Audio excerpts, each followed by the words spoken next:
Solo en septiembre, lleva tu préstamo a rebajatucuentas.com y tendrás mejores cuotas de las que estás pagando ahora. Llegó el momento del verdadero cambio.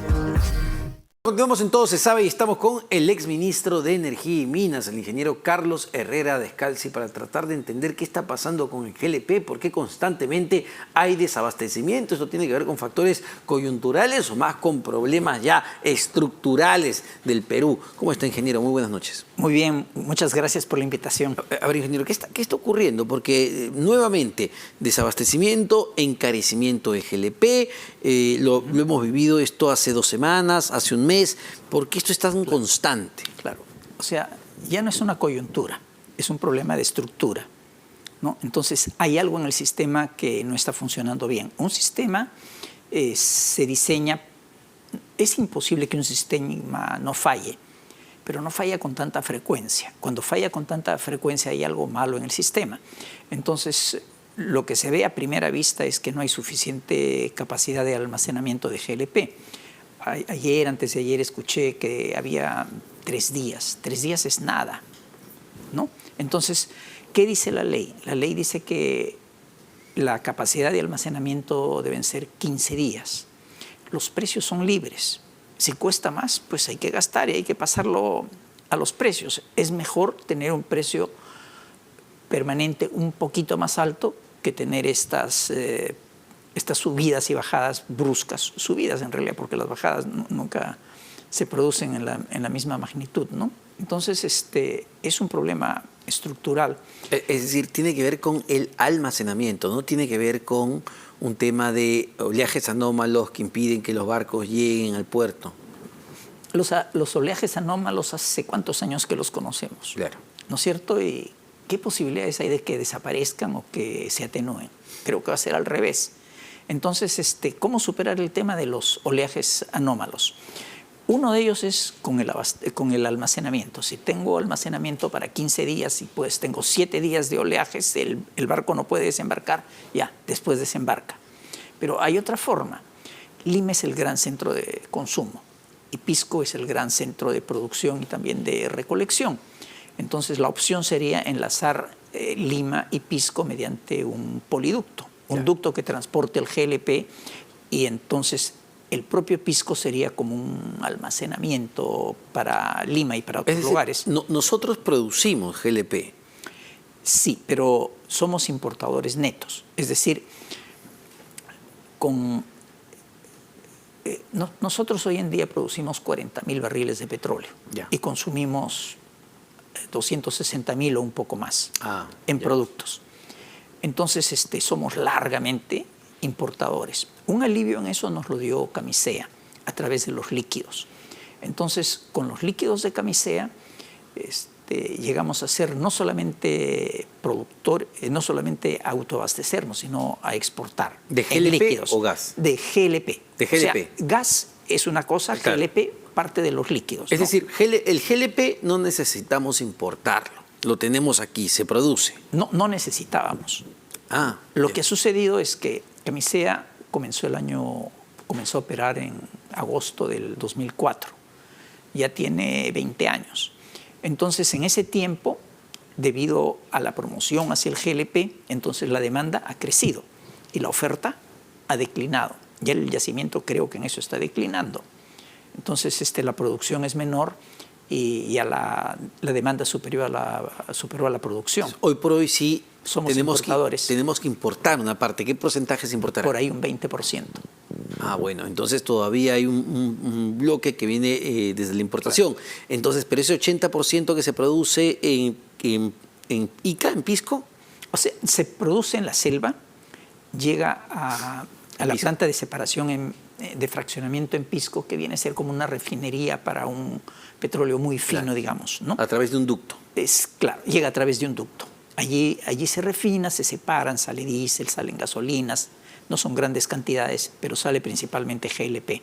Y ese GLP es el que se distribuye a todo el Perú. Y ese es el GLP que de cuando en vez vemos largas filas de camiones cisterna haciendo colas en Ica, en Pisco. Claro, por eso, como no puede venir por mar, se van por tierra.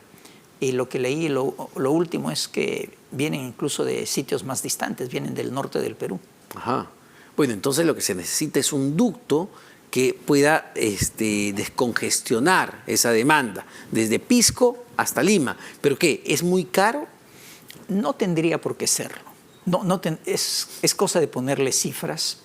Hubo un proyecto ya, y el proyecto se estuvo tratando de implementar por ahí por el 2012 a 2014, en ese periodo.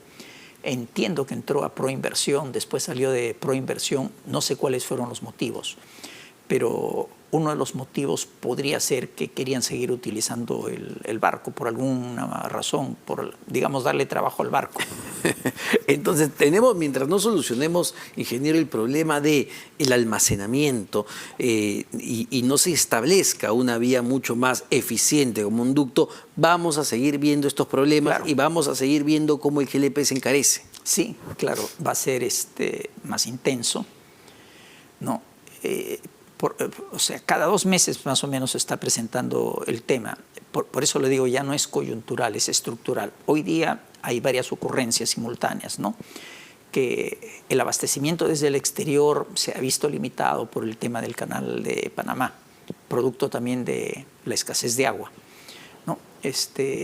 Luego que la planta de fraccionamiento está en mantenimiento, entonces la producción ha bajado, ¿no? Segundo problema. Aparentemente hay un tercero, ¿no? Petroperú, que tiene un mercado, entonces mientras no ha tenido la refinería, ha tenido que importar para ir atendiendo a sus clientes hasta que la refinería vaya incrementando. Entonces ha disminuido esa importación y no sé si ha podido subir en la producción lo suficiente como para amortiguarla. Es una serie de factores. Es una serie de factores. No tiene que ver con... se ha registrado, me parece, un incremento del precio del petróleo a nivel internacional. ¿No tiene que ver con eso? No tiene que ver con eso. Las subidas y bajadas del precio del petróleo son el pan nuestro de cada día, ¿no? Entonces, justamente aprovechan la demanda y la necesidad. Entonces, sube el precio, hay que pagarlo, no queda otra. Y sobre ese tema, voy a cambiar un poquito de tema, pero me gustaría su opinión sobre esto que ha sido una polémica de otorgarle lotes petroleros a Petroperú para que, digamos, opere, extraiga de manera directa, sin un socio estratégico, como que entiendo se había diseñado en algún momento. ¿Es adecuado esto? Muchos, sobre todo de la Sociedad Nacional de Hidrocarburos, de Minería, Petróleo y Energía, se dice, oye, aquí Petroperú, ¿por qué se le va a entregar a dedo una concesión que se devuelve al Estado? O sea, mire, si estuviéramos hablando de que las empresas que han estado explotando el petróleo hubieran invertido en exploración, ¿no? Que hubieran expandido las reservas que recibieron en la época que lo recibieron hace un montón de años, entonces yo diría que tienen razón, ¿no? Pero no creo que haya, con 20 años o 30 años de historia, es bien difícil pensar que el futuro vaya a ser diferente. Las mismas empresas van a seguir haciendo lo mismo, sacando lo que hay. Entonces, ¿qué hacen? Lo sacan, no es una operación demasiado difícil, ganan un gran margen y se lo dan a Petroperú. Creo que es preferible dárselo a Petroperú. Yo la visión que tenía era diferente. Nosotros, este siglo creo que es el siglo del fin de los hidrocarburos. No quizás porque se acaben los hidrocarburos, sino porque ese viejo adagio que dice que la edad de piedra no concluyó porque se terminaran las piedras, ¿no? Y lo mismo va a pasar con los hidrocarburos. En el caso de los hidrocarburos, el problema es el cambio climático y el efecto que tienen sobre el cambio climático. Entonces, lo que tengamos hay que aprovecharlo. Nuestras posibilidades están en la selva y otras en el zócalo continental. Pero Petroperú está en la capacidad técnica. No, Petroperú no está en la capacidad económica de hacerlo. Lo importante, eso tiene que ser una empresa grande. Para hacer exploración tiene que ser una empresa grande con espaldas financieras bien anchas, ¿no? Como podría ser, digamos, British Petroleum, que estuvo interesada.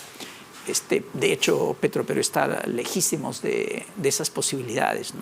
Ahora, ingeniero, solo para terminar, entiendo que hay un congreso de CONI Minera 2023. ¿De qué se trata, por favor?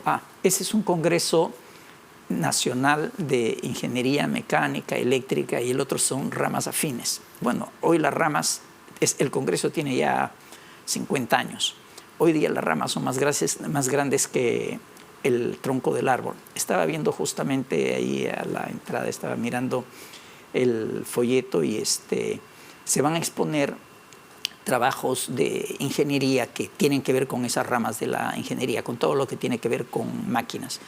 Uno de los temas que se va a tocar, y que lo propuse yo en su momento, fue la electromovilidad. Ajá.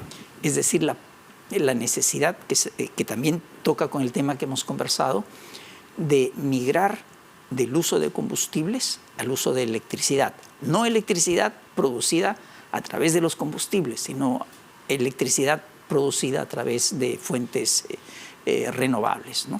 Perfecto, ingeniero. Muchísimas gracias por esta entrevista. El ingeniero Carlos Herrera Descalzi, exministro